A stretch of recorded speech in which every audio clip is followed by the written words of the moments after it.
All right, what's going on, everybody? Welcome to week number 11 of your, that's right, week number 11 of your 7314 class, which is your reference class. As always, I am your professor, Dr. J.S.K. Austin, with a very messed up collar here. And, okay, that looks a little better. We gonna make that work. We gonna make that work. We gonna make that work. Okay, so let's have a little check-in video. I know I am a day late. Hopefully I am not $1 short. I hope the election has turned out the way you wanted it to. Remember, there's more than one election, so I actually, if we stay in limbo for however long with the presidential election, but, hopefully the senators and Congress people and governors and all of these people running down ballot in your state have won. And if not, I am so sorry, but that is the cost of living in a democratic republic, because every time I say we live in a democracy, somebody wants to say we're not a democracy. And I'm just like, well, are we not a democracy because we're not a direct democracy? I think we're still a representative democracy. Anyway, that is a subject for another time. And yet I'm talking about it now because we're the day after election day. But yeah, that's why I'm a little late, is because the election and assorted complications were taking up my time. And now they are still doing so, but I am going to slip this video in. So today we're going to do two course updates, or just two course reminders, I should say. And then after we do those course reminders, we are going to talk a little bit about newspaper databases. Okay, so our first course reminder is that we have the Wikipedia edit assignment is going to be due this coming Sunday. So, yeah, please get that to me by 11:59 p.m. Central Time on Sunday, November the 8th. If you're a little late, that's okay. If it's there by the time I wake up Monday morning, you will be fine. So don't forget that's due. If you haven't started on it, go ahead and start on it and finish it, complete it. Take these 4 days to complete it. If, not if, but also, the discussion number 6, because I know it's been a while since we've had a discussion board post due, but yes, discussion board post number 6 is also due at 11:59 p.m. on Sunday. And this is that post related to reference sources. So make sure you get in there and make sure you do what you gotta do, because it looks like I've only got 2 responses so far. And I want everyone to have a response up by the end of Sunday night. Let's see. Also, let me go back home. I do want to let you all know that we do have, not quite yet, a week from Thursday, so next week we will have a synced session with Dusty Koopman with the Mid-Continent Public Library System, and he will be discussing trying to diffuse, deflate, de-escalate patron interactions. They get a little testy. So, he does a wonderful presentation. I think that between him and Amy Nicholas, I have some of the best presenters I could possibly have for this class, and I am so thankful, and I hope you are too. Okay, so having gotten that out of the way, let's talk about some newspaper databases. Pause. Alright, so actually here's the guy that I'm going to start out with. I want to start out with Access World News. This is not something I believe that we have access to through Mizzou, but it's something that a lot of public libraries have access to, and a lot of academic libraries. Let me just make sure we don't have access to it through Mizzou. So by the way, if you want to get to Mizzou's newspaper databases, because all of you as Mizzou students can do this, you can go to database, looking for a database from, I'm getting a step ahead of myself, from the library homepage, library.missouri, library.missouri.edu. If you, from that homepage, go to looking for a database, then you can go to databases by type, and you can go to newspaper articles, and that will send you to your options from Mizzou. And yeah, Access World News is not among them. I didn't think so. But I have it through Mid-Continent Public Library, and there's a good chance that your public library, or if you work at an academic library that is not Mizzou, there's a good chance maybe that they have it too. We are going to access this through Mid-Continent. I'm just going to show you why it's my favorite. And the reason why it's my favorite is because, oh man. Okay, hold on, I gotta log in. Pause. Okay, so when you come into Access World News, this is actually what you're, this is what you're going to see. And the reason why I like Access World News is because it has a lot of small town newspapers in it that you cannot find in a lot of other databases for newspapers. So if you're looking specifically for a small town newspaper, I would recommend, if you have access to Access World News, which again is the title of this database, I would recommend that this is where you start. Also, you do have international newspapers. So for instance, if you did want to get a newspaper from Africa, you could select Africa, and then another map will load. Kenya is always good to use when exploring Africa. Actually, let's grab Kenya from over here. So you got 8 sources in Kenya, and those are your sources, and you even have like date ranges. So you've got BBC selected newspaper articles, the Daily Nation in Nairobi. Nothing from Mombasa, that's unfortunate. But you have your date ranges, and also your location, your type, and those sorts of things.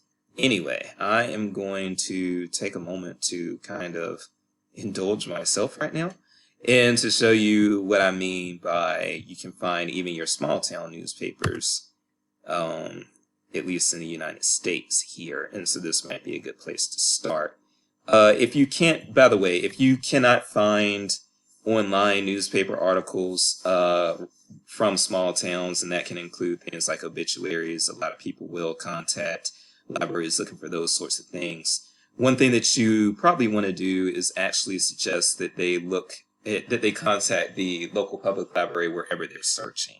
So, like for instance, I'm going to show you the newspaper that I used to be a reporter for, but that only goes to a certain date range. If you wanted something from the 1960s, for instance, with the Henderson Daily Dispatch, you're not going to find that you're not going to find that online. But what you can do is you can contact the local public library in Henderson, North Carolina, and they will have archives of that newspaper there. So it's always a good idea to just have your patrons contact those libraries and see if they can get the assistance they need that way. Anyway, so let's though try to get what we can get right now online, and I am going to show you. So we've gone to United States, and now we will go to North Carolina. I guess we'll be coming over here for North Carolina. And there are 112 sources. And we'll get a listing of those sources. So again, I reported for the Henderson Daily Dispatch many, many years ago. Very much enjoyed that job. And they have archives from 2002 to the present day. So let's say that I wanted to check those archives. All right. So you have 2 options. One thing that you can do is you can browse by date, and you can change the year to whatever year that they have going on. So for instance, if we wanted to go all the way back to 2010, we could just change it to 2010. And let's say I'm looking for the February 3rd issue, the February 3rd, 2010 issue for some reason. I can click February 3rd here. And then bada bing. We've got letters, we've got legal notices, we've got food, we've got news items. Grant A is Vance Granville Community College Energy Efficiency. And then I can just select that. And I will have my article full text there. And in this particular case, it doesn't look like I've got the author's name. Nah, because this was a staff report, which is why it just says News at Henderson Daily Dispatch or News at Henderson Dispatch. But let's say, and I'm going to back out here. So, yeah, let's say that I, again, wanted to self-indulge, author byline. And let's say I wanted to find something that I had written. Then what I would do is on the landing page for that particular newspaper, which would be here, I can go to author byline, change this to Austin, click search, and mostly articles written by me are going to come up. There have been some other people with the same surname that will come up as well. But most of this is going, like, for instance, Dr. Roosevelt Austin. The Austin plantation was in this area. I'm descendant from the enslaved people who worked in that area. But that's a very common surname there because the Austin family was a huge slave-owning family. So just a little bit of history about me, or about my people, I should say. And yeah, so I can get a listing of my articles here, and then I can select one. And there's my full text, Jason Austin, Daily Dispatch writer, 2008. And that is all the stuff. Okay, so that's how that works. And again, I just recommend this if you are trying to do research within with a small town newspaper. And again, you've got quite a few sources for anything in the United States. It won't be completely exhaustive, but again, if you are dealing with a small town, this is where I recommend you start. So if you're looking at the state of Missouri, then again, you can come over here, 83 sources.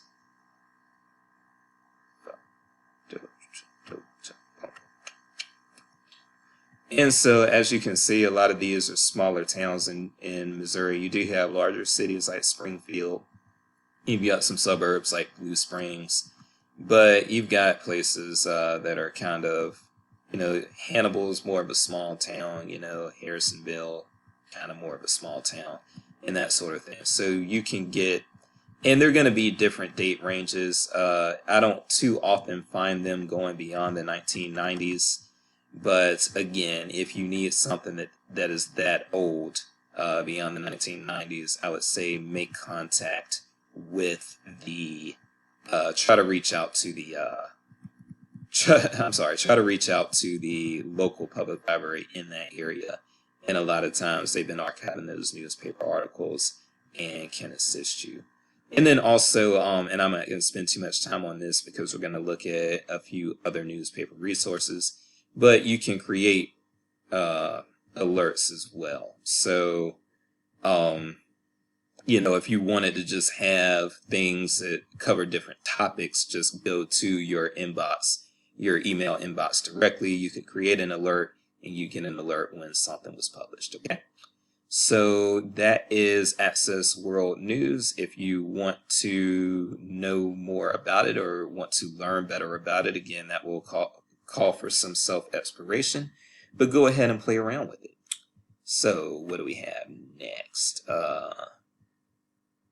Let's see. From the mid-continent side, another thing I will mention very quickly that for one thing that bothers me actually is that the Kansas City Star actually, for those of you who are located here in Missouri, the Kansas City Star is not available through UMKC or through Mizzou.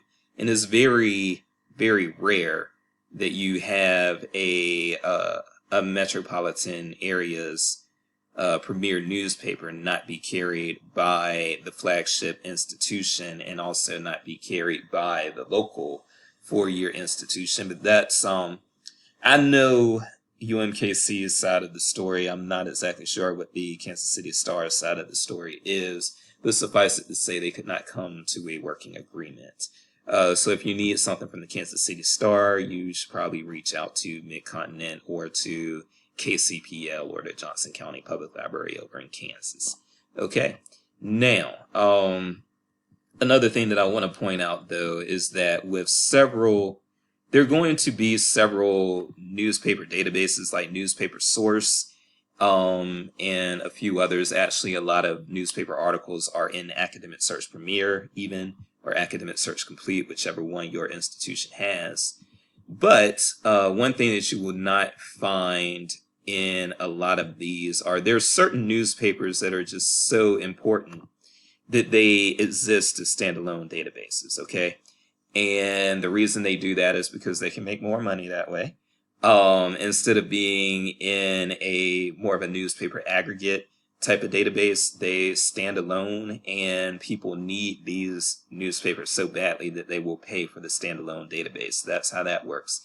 And some examples of that include the Wall Street Journal, as well as the Washington Post, the New York Times, LA Times and Chicago Tribune, from what I've seen, have been kind of hit or miss on that. But definitely Wall Street Journal, Washington Post, and New York Times. If you want them, you're probably going to have to go to the standalone databases, and you a lot of times won't find that content in other databases. So I want you all to be aware of that. Okay. Now, let's say that you are doing, and I think we've got also the Wall Street Journal listed here through Mizzou, do we? Okay. Guess not. You could always do a search by specific journal or specific periodical, and the WAPO and Wall Street Journal and things will show up. But I'm going to show you all again on the public library side how this looks. So this is the Wall Street Journal, and things look very, very similar to this actually when you are going into like the New York Times or you are going into the Washington Post. But again, so we've got the Wall Street Journal, and let's say we wanted to do basic search is going to bring you a whole lot of stuff. So let's say I did a basic search for Revlon. A lot of times that's just going to bring you back so many things. Let's see how many things it brings me back. Not that bad, actually, 2,000, but still, it's quite a bit. One thing to keep in mind is that the Wall Street Journal's online offerings still only go up to 1984. So if you want to go past that, you will, again, probably need to try to reach out, see what the local library's options are, or what the academic library's options are. See what they are as far as, don't give up just because it is older than 1984. That does not mean you should give up. So don't give up. Just see what the other options are. But a lot of times what I like to do is I like to do the advanced search. So if I can do the advanced search, then that allows me to limit my results a little bit. Let's say I'm going to do Revlon again. But let's say this time, instead of just anywhere, which that basic search did, let's say that I wanted the subject to be Revlon. I only wanted articles about Revlon. Then I could change this from anywhere to all subjects and indexing. And you've got several other options here. You can look up NAICS codes in the Wall Street Journal because it is a business database. A business newspaper, but you'll have other similar options for limiting your results with like the New York Times and the WAPO. I can do the full text, and then also I can limit myself a little later, but let's just do this for now, and I should have fewer than 2,000 things. Let's hope. Yeah, 219 things. And then again, if I wanted to limit myself to things that are a little newer, I could come over here to publication date. Let's say I needed something within the last 5 years. You'll have students who have those concerns. So I would do 2016 actually to 2020, and that's going to be separate years, 5 separate years, and then I get 39 results, okay? So we have those things going on. And then one thing that you should be aware of is that you can also create alerts. And so, and you can create alerts with pretty much, well, most of these newspaper databases, maybe I shouldn't say all, but with most of them, you can create the alerts, and the alerts are good. Because then again, it will just bring things to your inbox. So I'm actually going to create one here, create alert. I'll call it the Revlon alert. And let's say that I just want to send it to my email address. I'll use the UMKC email address. So austinj@umkc.edu. Include search details. I don't necessarily need to do that, but highlighting is very helpful. And for newspaper databases, I prefer to get them weekly as opposed to monthly or daily. And then maybe you can stop after 2 weeks and you can create that alert. And then for the next 2 weeks, if there is an article with the subject of Revlon, that year thing you probably want to take off actually, so don't do that part. But yeah, if something new comes out with the subject of Revlon, it's going to go right into my inbox, okay? And so that's how that works. So Wall Street Journal, New York Times, Washington Post, play around with those databases. They work sort of similarly. If you don't access them through the journal offerings through Mizzou, then look into your public library and they may also have those options, okay? But again, for the sake of time and just letting you all know what's out there, we're going to keep this brief, so we're not going to dwell on that very much. We're going to move on to the next thing. Pause. Okay, now when you're talking about getting a little older, then this is when Access Newspaper Archive, if you have access to that, can come into play. So I'm going to go back to North Carolina. Sorry, Missouri. And once I do that, I'm looking to explore cities again. And again, the city that I reported in North Carolina was Henderson. I'm going to go back there. And this time around, what I am going to do is I'm going to scroll down here and show you that these are much, much older. Now, the search works basically the same way. So rather than demonstrate the search, I'm just going to, if you want to play with it, play with it. But so as you saw, the Henderson Daily Dispatch only went from 2002 to the present. If you wanted something from 1940 to 1946, which isn't a very large date range there, then you could use the Henderson Daily Dispatch from 1940 to 1946 there. And then the Gold Leaf was a historic newspaper that was kind of named after the tobacco industry, which Henderson was once very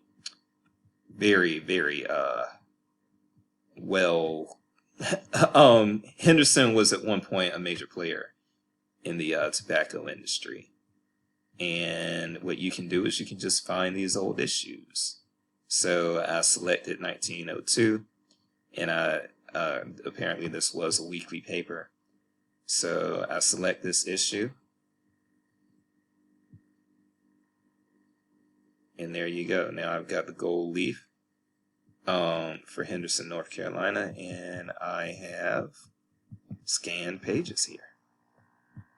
Okay. And I can go through the pages. I can do things like save images of pages, email them, print them, and things of that nature. So all the basic stuff, okay? Now, you would have to pay to order these, and I would just not do that. I would try to get whatever I could for free. So that is the archive, Access Newspaper Archive.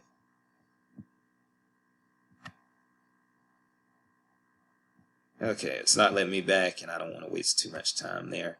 Let me see if I can get back in here. I do just want to show you that there are going to be newspapers that do have more substantial let's go back to Missouri this time, that do have more substantial listings than what you saw there for Henderson. So if I do go to Kansas City, I will have,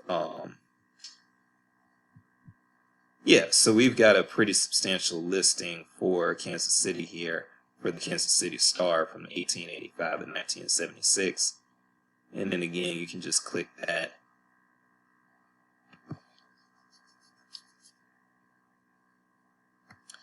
And you do have the option of kind of trying to search within the Kansas City Star. I'm just going to throw my last name back in there as maybe even as a keyword. And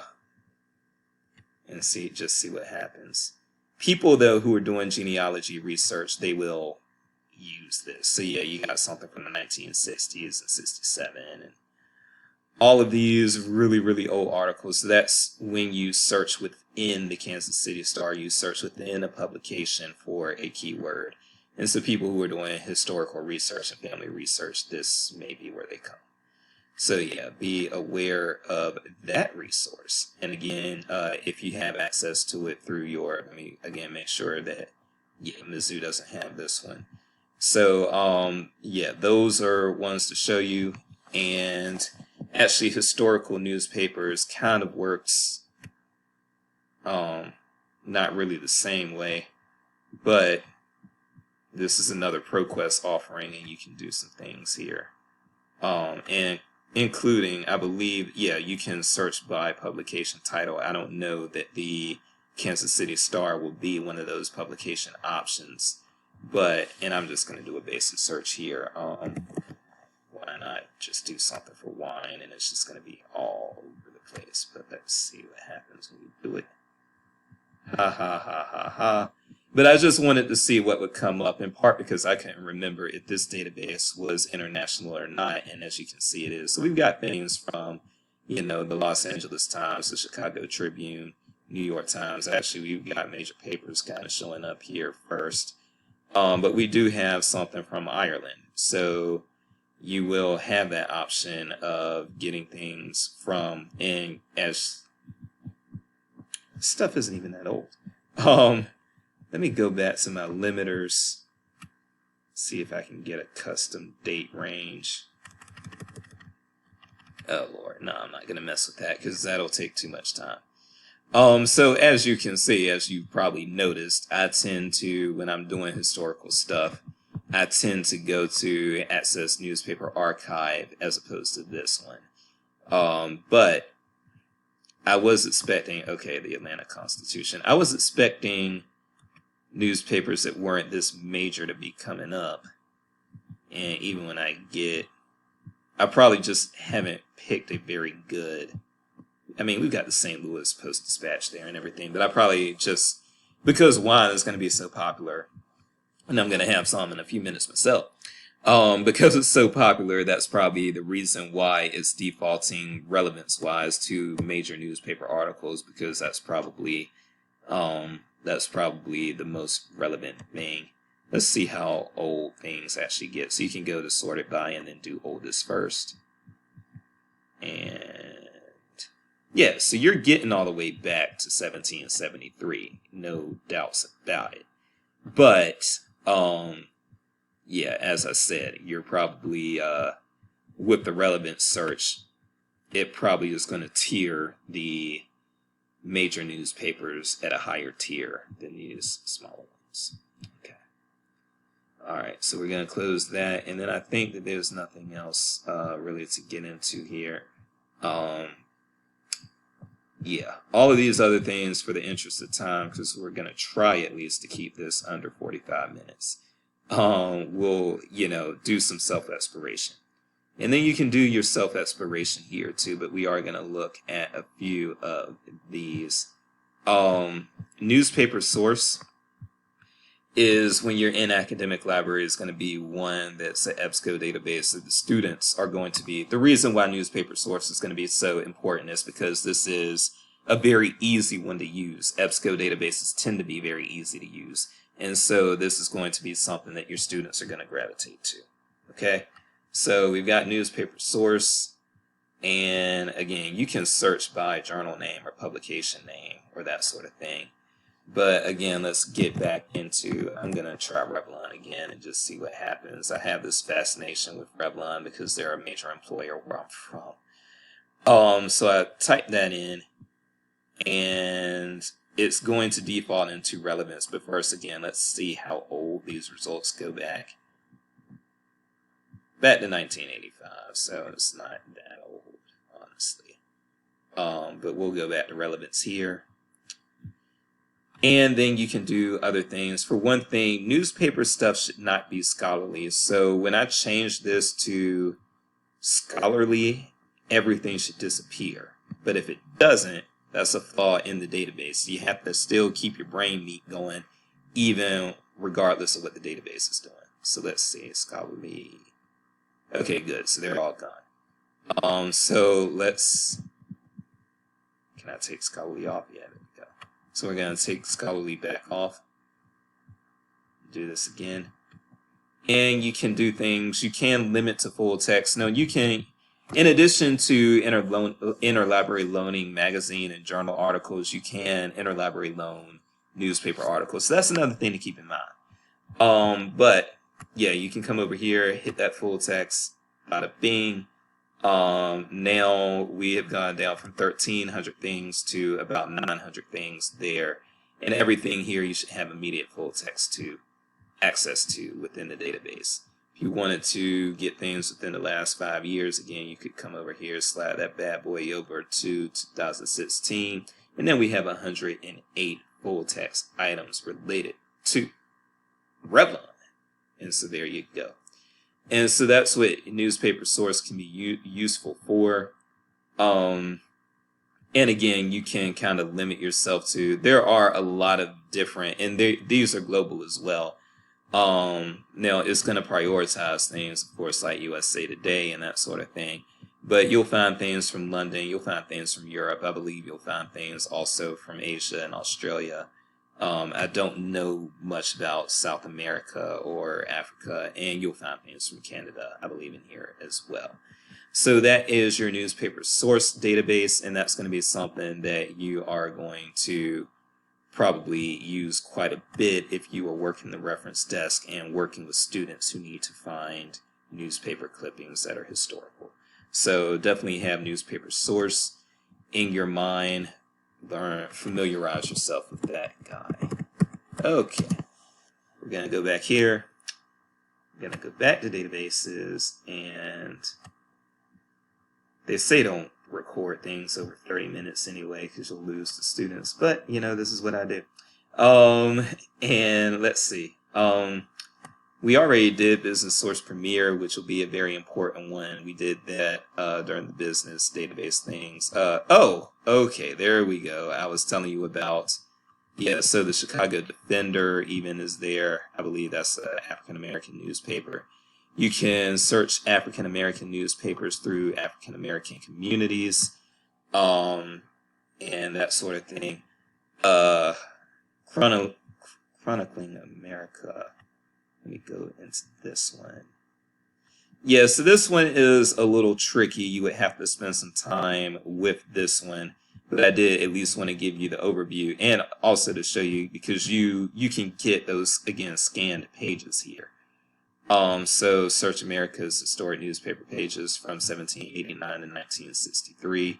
And you've got some good options here that you're not going to find in other places. You won't find the Jewish Monitor and a lot of other places, but all the way up until, and you've got other things from 1690 to the present and things like that here.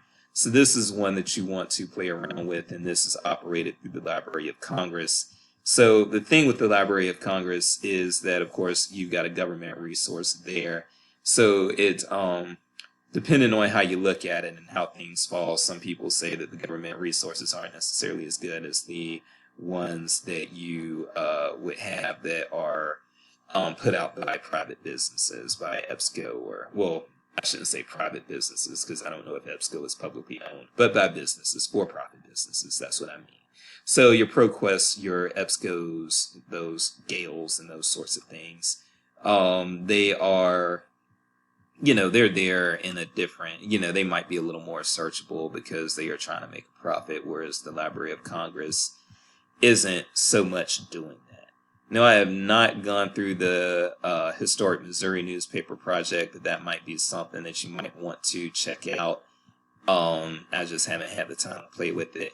The last thing that I'll show you all today, because I do need to kind of get through this and get you all out of here, I will go into Factiva really quick just so you can see what it looks like. And Factiva, in addition to having the newspapers, is going to have magazines and that sort of thing going on there. So, okay, I'm going to pause this because it's taking a while to load. Factiva was really giving me some weird stuff there. You know what? I'm not going to try to figure out what's going on here. It was giving me login issues. I ended up having to go to Firefox. I was in Chrome, and it still gave me some sort of certificate error. I'm not going to mess with that right now. Let me just close it out because we are over 30 minutes anyway. And what I would say then is also another newspaper resource to be mindful of that I'm not going to show you, and I don't think I have access to it in anything that I'm working with, is going to be what they used to call LexisNexis, and I don't know what they're calling it now because there are different iterations of it. There's like Nexus Uni for universities and that sort of thing, and then I think there's also a law legal database going on within and that sort of thing. So what's formerly known as LexisNexis and what a lot of librarians still call LexisNexis is another resource that you're going to want to look at, okay? So if you've got access to that within your public library, or if you're at a different institution and they have access to that, you might want to check them out too. But yeah, let me go ahead and close it there. Again, in order to become an expert, it's going to take you some time to just go through these things yourself. So do that. But that's all I have for today. I am Dr. Jace. People are crazy out there. Carry that mace. I am out. Peace.